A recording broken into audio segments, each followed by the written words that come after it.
मेरा नाम डॉक्टर अरशद है और मैं कंसल्टेंट ऑर्थोपेडिक सर्जन हूँ। नी के ओस्टियोआर्थराइटिस में हमारे ऊपर और नीचे वाली हड्डियों के बीच में एक कार्टिलेज होती है, जो कि एक नरम हड्डी होती है। और इसका काम यह है कि जब हम चलते फिरते हैं, वेट बेयर करते हैं, घुटने को बेंड करते हैं, सीधा करते हैं, तो फिजिकल एक्टिविटी परफॉर्म करते हैं या भाग दौड़ करते हैं, तो ये एज ए शॉक अब्जॉर्बर के तौर पर काम करती है, एज ए स्पेसर के तौर पर काम करती है, ताकि जब हम इसके ऊपर वेट बेयर करें और एक्सियल लोडिंग करें तो हमारा जो वेट है वो directly bone to bone transfer ना हो, बल्कि एक बोन से कार्टिलेज और फिर दूसरी बोन तक ट्रांसफर हो, ताकि हड्डियां एक दूसरे के करीब ना आए और वो एक दूसरे के साथ रब ना करें और पेशेंट को पेन ना हो। तो ये जो कार्टिलेज है, ये बुनियादी तौर पर इसका मकसद ये है कि हमारे जॉइंट की जो आर्टिकुलेशन है उसमें ये एक स्मूथ मूवमेंट दे और फ्रिक्शनलेस मूवमेंट दे, ताकि जो बोन्स हैं वो एक दूसरे के साथ फ्रिक्शन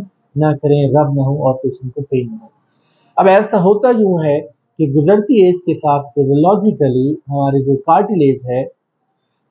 की इरोजन स्टार्ट हो जाती है, इसकी वेयर एंड टेयर स्टार्ट हो जाती है, ये डैमेज होना शुरू हो जाती है। इसके अंदर छोटे छोटे वूंड्स बन जाते हैं या एब्रेजन बन जाते हैं, जिसकी वजह से इसकी जो सतह है वो नॉर्मल से हटके ज्यादा खुरदरी हो जाती है, रफ हो जाती है। तो जब ये इरोजन और रफ सरफेस एक दूसरे के साथ चलते फिरते हुए टकराती है, रब करती है, तो हमें पेशेंट को पेन होता है और इस मर्ज को हम ओस्टियोआर्थराइटिस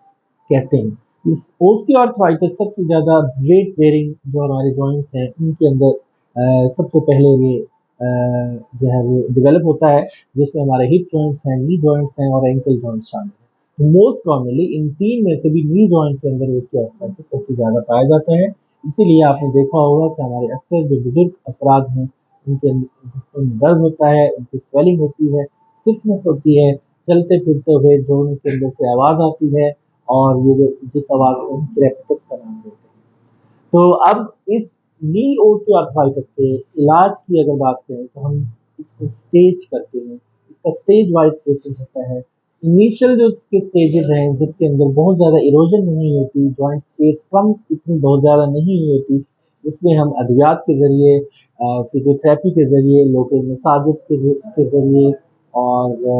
स्प्लिंट्स के ज़रिए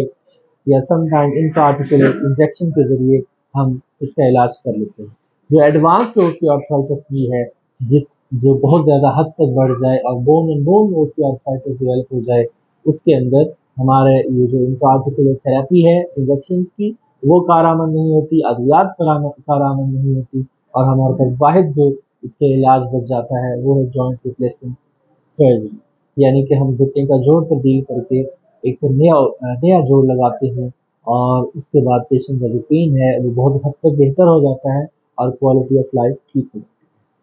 नाज़रीन, उम्मीद है आज आपको आज की वीडियो पसंद आई होगी। अगर आप इस चैनल पर न्यू हैं तो इसको सब्सक्राइब करें और वीडियो को ज़्यादा से ज़्यादा शेयर करें, ताकि घुटने के मर्ज में मुब्तला कोई भी शख्स है उसको फ़ायदा हो।